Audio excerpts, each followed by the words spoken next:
Hey, Year 8. Like I said to Year 7 earlier, this is really strange that we're having to post videos instead of actually be in front of you guys. But it's way safer and way better for everybody that we're not in the classroom together right now. As you are aware, we have been studying Blood Brothers for what feels like an eternity. So since Christmas, we've looked at the themes, we've looked at the plot, and we've looked at the characters of Blood Brothers. In the second half term, we then started looking at script extracts, and we started to perform these in readiness for our assessment. Now, the assessment script that you were given was the scene where Mickey and Eddie meet for the first time when they are 7. You all went home with a copy of that script, and I really hope that you still have that, because you were supposed to learn your lines ready for this week. Now, if you haven't got a copy of that script, you've managed to get away with having a callback, but never mind, I'll let that one slide. What I will do is when I email everybody the work in written form, I will attach a copy of the script to the email so that you can at least access it at home. If you can't access the email, what I'll try to do is screen grab the script and pop it at the end of this video so that you can pause it and at least maybe note down the lines that you are missing. So you've got 2 choices today. Number 1, you can record yourself performing your scripts. Now that is going to feel really silly if you haven't got somebody at home with you. Let's say you're at home alone today because your parents are key workers. Performing the script on your own is going to feel really weird. If you have somebody at home, fantastic, maybe they could read in for the other character.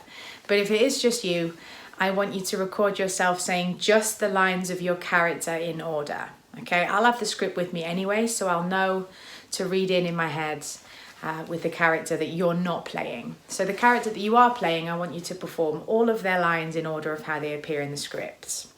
Remember, they are 7 years of age. When it comes to how you perform this on camera, I would expect you to really think about how you're moving as a 7-year-old, how a 7-year-old would speak, what sort of actions they do. For example, Mickey's really grumpy and his body language sort of really closed off to start with at the start of the clip until he sees that Eddie has some sweets. Okay, so I would expect to see a little bit of you showing me how these 7-year-old boys behave with each other.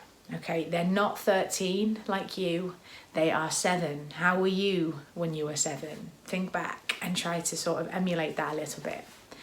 If you don't have access to a camera, a webcam, a phone camera, or it's broken, or you just prefer not to, I like you to record it as a sound clip. So on your phones, most phones these days have a voice recording app. I would like you to record yourself saying your lines on that app, okay?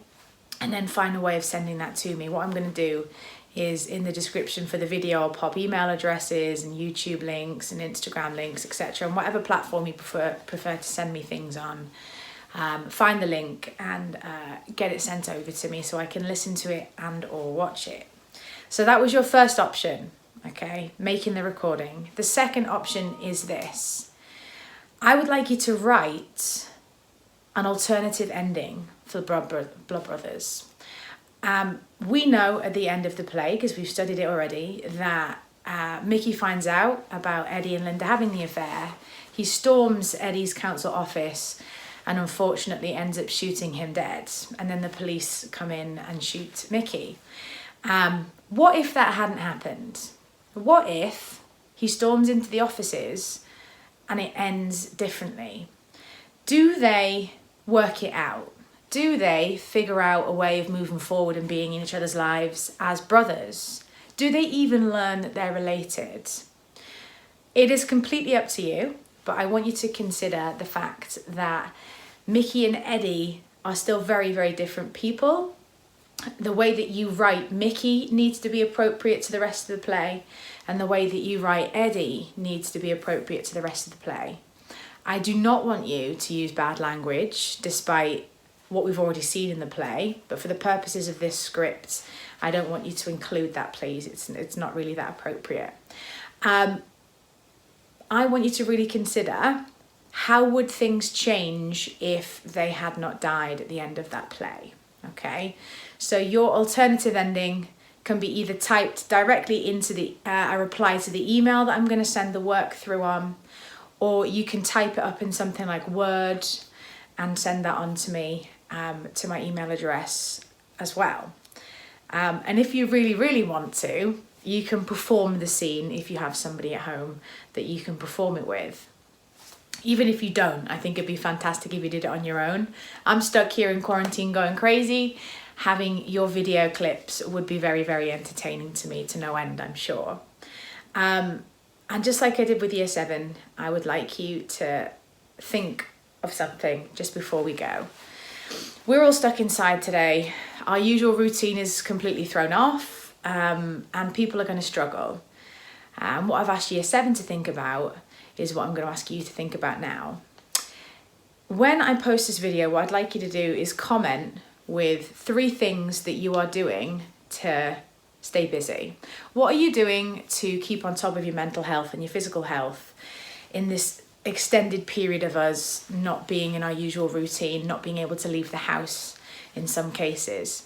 Okay, what are you doing? Comment 3 things for me, because you don't know who it is that might read those comments that it might actually really help, myself included. For example, today, I've already done a workout. I've already listened to a bit of music. I'm about to go make myself some breakfast and relax into a bit of work. And that's going to keep me occupied. What are you doing to stay occupied and stay healthy in a very, very challenging situation like this? With that said, guys, the last thing I'm going to say to you is, please stay home. You absolutely do not need to leave the house, and you shouldn't be leaving the house unless it's an emergency or unless you're going to pick up a few essential bits for the house. Please do not leave your house. That's the government guideline, and it is the most effective way of stopping this virus spreading any further than it needs to. Okay? So stay home and stay healthy. I'll speak to you soon. Bye.